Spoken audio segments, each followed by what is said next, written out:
ಸ್ನೇಹಿತರೆ, April May ತಿಂಗಳೆಂದರೆ ಹಲಸಿನಕಾಯಿಯಿಂದ ಹಪ್ಪಳ ಮಾಡುವುದಾಗಿರುತ್ತದೆ. ಈ ಹಲಸಿನಕಾಯಿ ಹಪ್ಪಳವೆಂದರೆ ನನಗಂತೂ ಬಾಲ್ಯದ ನೆನಪೇ ಕಾಡುತ್ತಾ ಇರುತ್ತದೆ.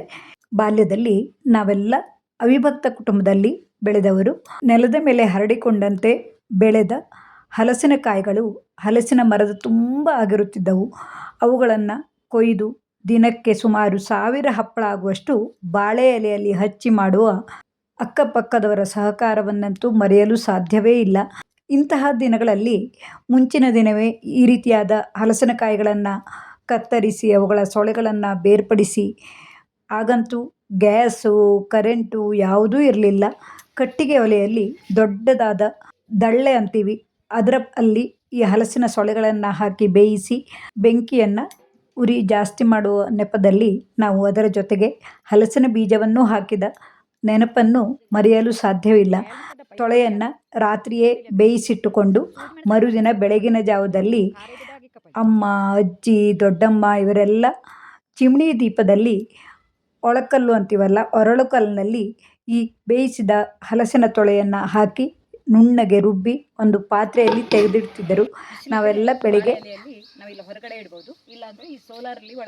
ಎದ್ದ ನಂತರ ತಿಂಡಿಯನ್ನು ತಿಂದು ಬಾಳೆ ಎಲೆಯಲ್ಲಿ ಹಚ್ಚಿದ ಈ ಹಪ್ಪಳವನ್ನು ಬಿಸಿಲಿಗೆ ಒಯ್ದು ಒಣಗಿಸಬೇಕಾಗುತ್ತಿತ್ತು. ಪುಟ್ಟ ಮಕ್ಕಳಿಗೆ ಈ ರೀತಿಯಾಗಿ ಹಲಸಿನ ಹಪ್ಪಳವನ್ನು ಹಚ್ಚೋಕೆ ಬರೋಲ್ಲ ಅಂತ ಅವರಿಗೆ ಬಿಸಿಲಿನಲ್ಲಿ ಒಣಗಿಸುವ ಕೆಲಸವನ್ನು ಒಪ್ಪಿಸುತ್ತಿದ್ದರು. ಹಪ್ಪಳವನ್ನು ಹಚ್ಚಿದ ನಂತರ ಬಿಸಿಲಿನಲ್ಲಿ ಕಾಗೆ ನಾಯಿ ಬರದಂತೆ ಕಾಯಲು ಒಬ್ಬರು ಕೂತ್ಕೊಳ್ಳುತ್ತಿದ್ವಿ. ಇಂತಹ ಸವಿ ನೆನಪನ್ನು ಇಂದು ನಾನು ಈ ಬಾಳೆ ಎಲೆಯಲ್ಲಿ ಮಳೆಗಾಲದಲ್ಲಿಯೂ ಯಾವ ರೀತಿಯಾಗಿ ಸೋಲಾರ್ನಲ್ಲಿ ಒಣಗಿಸಬಹುದು ಅಂತ ತೋರಿಸ್ತಾ ಇದ್ದೀನಿ.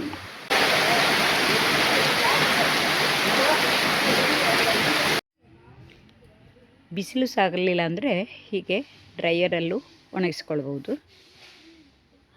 ಸುಮಾರು 50 ವರ್ಷಗಳ ಹಿಂದಿನ ನೆನಪನ್ನು ಮಾಡಿಕೊಳ್ಳಬೇಕೆಂದರೆ ಇವೆಲ್ಲ ಸೌಲಭ್ಯವೂ ಇಲ್ಲವಾದವು ಮತ್ತು ಹಲಸಿನ ಹಪ್ಪಳ ಮಾಡುವುದೆಂದರೆ ಮಳೆಗಾಲದ ತಯಾರಿಯಾಗಿರುತ್ತಿತ್ತು. ನನ್ನ ತಾಯಿ ಮನೆಯಲ್ಲಂತೂ 10-15 ಸಾವಿರ ಹಪ್ಪಳದ ಕಟ್ನ, ಅಂದರೆ 50 ಹಪ್ಪಳಕ್ಕೆ ಒಂದು ಬಾಳೆ ಎಲೆಯ ನಾರಿನಿಂದ ಕಟ್ಟಿದ ಕಟ್ನವೆಂದು ಒಣಗಿಸಿ ದೊಡ್ಡ ದೊಡ್ಡ ಅಟ್ಟಿನ ಕಳುಗೆ ಅಥವಾ ದಳ್ಳೆಯಲ್ಲಿ ಗಾಳಿ ಆಡದಂತೆ ಮುಚ್ಚಿಟ್ಟು ಮಳೆಗಾಲ ಬಂದಾಗ ಸುಟ್ಟು ತಿನ್ನೋದು ಅಥವಾ ನೆಂಟರಿಷ್ಟರಿಗೆ ಬಂದಾಗ ಕೊಡೋದು, ಹೀಗೆ ತುಂಬ ಖುಷಿಯ ಕೆಲಸಗಳನ್ನು ಮಾಡುತ್ತಿದ್ದರು. ಅಂತಹ ಸವಿ ನೆನಪನ್ನು ಇಂದಿನ ಆಧುನಿಕ ಯುಗದಲ್ಲಿ ನಾವು ಸುಲಭವಾಗಿ ಯಾವ ರೀತಿಯಾಗಿ ಮಾಡ್ತೀವಿ ಅನ್ನೋದನ್ನು ಗೆಳತಿ ಮಮತಾ ಯಾಜಿ ಹೊನ್ನಾವರದ ಗೇರುಸೊಪ್ಪೆಯಲ್ಲಿನ ತನ್ನ ತವರು ಮನೆಗೆ ಹೋದವಾಗ ಮಾಡಿದ ಈ ವಿಡಿಯೋವನ್ನು ನಿಮ್ಮೊಡನೆಯೂ ಹಂಚಿಕೊಳ್ತಾ ಇದ್ದೀನಿ. ಈ ಹಲಸಿನಕಾಯಿಯನ್ನು ಹೆಚ್ಚುವಾಗ ಕೈಗೆ ಎಣ್ಣೆಯನ್ನು ಹಚ್ಚಿಕೊಂಡು ಈ ರೀತಿಯಾಗಿ ಮೆಟುಗತ್ತಿ ಅಥವಾ ಚಾಕುವಿನಲ್ಲಿ ಕೊರೆದರೆ ಕೈಗೆ ಸ್ವಲ್ಪವೂ ಮೇಣವು ಅಂಟಿಕೊಳ್ಳುವುದಿಲ್ಲ. ಇದರ ಹೊರಸಿಪ್ಪೆಯನ್ನು ಈ ರೀತಿಯಾಗಿ ತೆಗೆಯಲೂಬಹುದು ಅಥವಾ ಮಧ್ಯದಲ್ಲಿ ಇರುವಂತಹ ಗುಂಜನ್ನು ತೆಗೆದು ನಾವು ತೊಳೆಗಳನ್ನು ಬಿಡಿಸಿಕೊಳ್ಳಬಹುದು. ಒಬ್ಬೊಬ್ಬರು ಒಂದೊಂದು ರೀತಿಯಲ್ಲಿ ಸುಲಭವಾಗುವಂತೆ ತೊಳೆಗಳನ್ನು ಬಿಡಿಸುತ್ತಾರೆ ಮತ್ತು ಒಂದೊಂದು ಹಲಸಿನಕಾಯಿಯ ತೊಳೆಯು ಒಂದೊಂದು ರೀತಿಯಲ್ಲಿ ಸುತ್ತಲೂ ಸಾರೆಯನ್ನು ಅಧಿಕವಾಗಿ ಹೊಂದಿದ್ದು ಬಿಡಿಸಲು ಕಷ್ಟವಾಗುವಂತಹ ತೊಳೆಗಳು ಇದ್ದರೆ ಸಮಯವೂ ಜಾಸ್ತಿ ಬೇಕಾಗುತ್ತದೆ. ನೋಡಿ, ಈ ರೀತಿಯಾಗಿ ತೊಳೆಗಳನ್ನು ಬಿಡಿಸಿಕೊಂಡು ಅವುಗಳನ್ನು ಒಂದು ಪಾತ್ರೆಗೆ ಹಾಕಿ ಮುಳುಗುವಷ್ಟು ನೀರನ್ನು ಹಾಕಿ ಮುಚ್ಚಳ ಮುಚ್ಚಿ ಬೆಂಕಿಯಲ್ಲಿ ಬೇಯಿಸಿಕೊಳ್ಳಬೇಕು. ನಮ್ಮೂರಿನಲ್ಲಿ ಮಾಡುವ ವಿಧಾನವು ಈ ರೀತಿಯಾದರೆ ದಕ್ಷಿಣ ಕನ್ನಡದಲ್ಲಿ ಉಗಿಯಲ್ಲಿ ಬೇಯಿಸಿ ಕುಟ್ಟಿ ಹಪ್ಪಳವನ್ನು ಮಾಡುವುದನ್ನು ನೀವು ನೋಡಬಹುದು.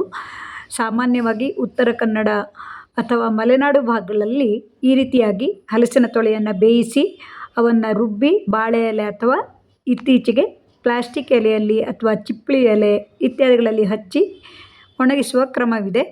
ಈ ರೀತಿಯಾಗಿ ನೋಡಿ, ತೊಳೆಯು ಹದನಾಗಿ ಬೆಂದು ಮೆದುವಾಗಿರುತ್ತದೆ. ಇವುಗಳನ್ನು ಸಮರಸ ಮಾಡಿಕೊಂಡು ಸ್ವಲ್ಪವೇ ಒರಳುಕಲ್ಲು ಅಥವಾ ಮಿಕ್ಸಿಯಲ್ಲಿ ನುಣ್ಣಗೆ ರುಬ್ಬಿಕೊಳ್ಳಬೇಕು. ರುಚಿಗೆ ತಕ್ಕಷ್ಟು ಉಪ್ಪನ್ನು ಮೊದಲೇನೂ ಹಾಕಿಕೊಳ್ಳಬಹುದು ಅಥವಾ ಸ್ವಲ್ಪ ಹಾಕುವಾಗಲೂ ಹಾಕಿಕೊಳ್ಳಬಹುದು. ಜೊತೆಗೆ ಖಾರಕ್ಕೆ ಬೇಕಾದರೆ ಹಸಿಮೆಣಸು ಅಥವಾ ಸೂಜಿ ಮೆಣಸನ್ನು ಹಿಂದಿನ ವಿಡಿಯೋಗಳಲ್ಲಿ ತೋರಿಸಿದಂತೆ ಹಾಕಿಕೊಳ್ಳಬಹುದು. ಈ ರೀತಿಯಾಗಿ ಮಾಡಿಕೊಂಡ ಈ ಹಪ್ಪಳದ ಹಿಟ್ಟನ್ನು ಬಾಳೆ ಎಲೆಯಲ್ಲಿ ಹಚ್ಚಿದವಾಗ ರುಚಿಯೂ ಜಾಸ್ತಿ ಆಗುತ್ತದೆ, ಜೊತೆಗೆ ಆರೋಗ್ಯಕರವಾಗಿಯೂ ಇರುತ್ತದೆ. ನೋಡಿ, ಈ ರೀತಿಯಾಗಿ ಈ ಬೆಂದ ಹಲಸಿನ ಸೊಳೆಗಳನ್ನು ಮಿಕ್ಸಿ ಜಾರಿಗೆ ಹಾಕಿ ನುಣ್ಣಗೆ ರುಬ್ಬಿಕೊಳ್ಳಬೇಕು. ಈ ರೀತಿಯಾಗಿ ಬರುತ್ತದೆ. ಈ ರುಬ್ಬಿದ ಹಿಟ್ಟು ಸ್ವಲ್ಪ ಹೊತ್ತು ಗಾಳಿ ಆಡಿದಂತೆ ದಪ್ಪನಾಗುತ್ತಾ ಹೋಗುತ್ತದೆ. ಈ ರೀತಿಯಾಗಿ ಹಪ್ಪಳದ ಹಿಟ್ಟನ್ನು ವೃತ್ತಾಕಾರದಲ್ಲಿ ತೆಳುವಾಗಿ ಹರಡಿಕೊಳ್ಳಬೇಕು. ತುಂಬ ತೆಳುವಾಗಿ ಹರಡಿದರೂ ಹಪ್ಪಳವನ್ನು ತೆಗೆಯುವಾಗ ತೆಳುವಾಗಿ ಹಪ್ಪಳವನ್ನು ಸುಡೋಕೆ ಅಥವಾ ಕರಿಯೋಕೆ ಚೆನ್ನಾಗಿ ಬರುವುದಿಲ್ಲ. ತುಂಬ ದಪ್ಪನಾಗಿಯೂ ಬೇಡ, ತುಂಬ ತೆಳುವಾಗಿಯೂ ಅಲ್ಲದಂತಹ ಈ ಹಲಸಿನ ಹಪ್ಪಳವನ್ನು ಹಚ್ಚಬೇಕು. ಈ ಹಪ್ಪಳವನ್ನು ಹಚ್ಚುತ್ತಿರುವಂತೆಯೇ ನನಗೆ ಮತ್ತೊಮ್ಮೆ ಬಾಲ್ಯದ ನೆನಪಾಯಿತು. ಈ ಹಪ್ಪಳದ ಹಿಟ್ಟಿನೊಡನೆ ಉಪ್ಪಿನಕಾಯಿ ಮತ್ತು ತೆಂಗಿನ ಎಣ್ಣೆಯನ್ನು ಹಾಕಿಕೊಂಡು ತಿನ್ನುವ ರೂಢಿ ಇತ್ತು.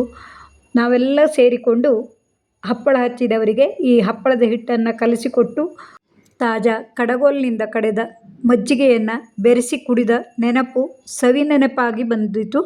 ನಾನು ಹಂಚಿಕೊಂಡ ಈ ಸವಿ ನೆನಪುಗಳೆಲ್ಲವೂ ಸುಮಾರು 50 ವರ್ಷಗಳ ಹಿಂದಿನ ಕಾಲದಾಗಿದೆ. ನಿಮಗೂ ಈ ರೀತಿಯಾದ ಸವಿ ನೆನಪುಗಳು ಇರಬಹುದು. ಆದರೆ ಆಗಿನ ಕಾಲದಲ್ಲಿ ಈಗಿನಂತೆ ಮೊಬೈಲ್ ಆಗಲಿ ಸಾಮಾಜಿಕ ಜಾಲತಾಣವಾಗಲಿ ಇರಲಿಲ್ಲ. ಕೇವಲ ನೆನಪಿನ ಶಕ್ತಿಯಿಂದ ನಾವೆಲ್ಲ ಈ ಸವಿ ನೆನಪನ್ನು ಹಂಚಿಕೊಳ್ಳುವುದಾಗಿದೆ. ನೋಡಿ, ಈ ರೀತಿಯಾಗಿ ಒಣಗಿದ ಹಪ್ಪಳವನ್ನು ತೆಗೆದು ಮನೆಯೊಳಗಡೆ ತಂದು ಈ ಬಾಳೆ ಎಲೆಯಿಂದ ಬಿಡಿಸುವುದು. ನೋಡಿ, ನಿಧಾನವಾಗಿ ಬಿಡಿಸುತ್ತಾ ಹೋದರೆ ಹಪ್ಪಳವು ಎದ್ದು ಬರುತ್ತದೆ.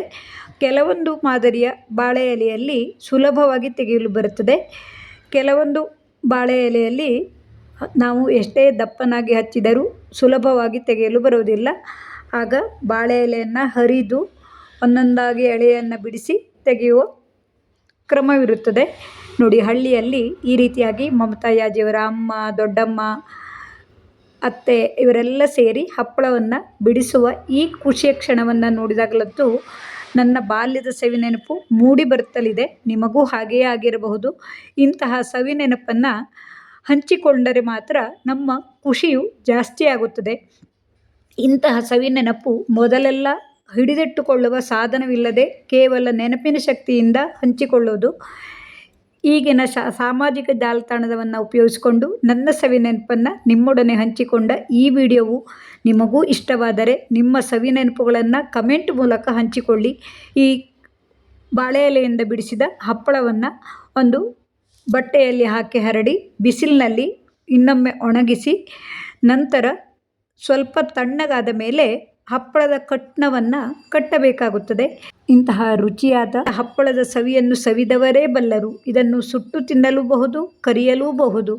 ನಾವು ಬೆಂಗಳೂರಿನಲ್ಲಿ ಹಲಸಿನಕಾಯಿ ಸಿಕ್ಕರೆ ಬಿಸಿಲಿದ್ದಾಗ ಯಾವಾಗ ಬೇಕಾದರೂ ಮಾಡಬಹುದು. ಹಳ್ಳಿಯಲ್ಲಿ ಈಗಾಗಲೇ ಮಳೆಗಾಲವು ಪ್ರಾರಂಭವಾಗಿದೆ. ಈ ಸಲವಂತೂ ಏಪ್ರಿಲ್ ತಿಂಗಳಲ್ಲಿಯೇ ಮಳೆಗಾಲವು ಪ್ರಾರಂಭವಾಗಿ ಹಲಸಿನಕಾಯಿ ಬಲಿಯುವ ಸಮಯದಲ್ಲಿ ಹಪ್ಪಳವನ್ನು ಮಾಡಲು ಸಾಧ್ಯವಾಗದೇ ಇದ್ದ ಎಷ್ಟೋ ಮನೆಗಳಿವೆ.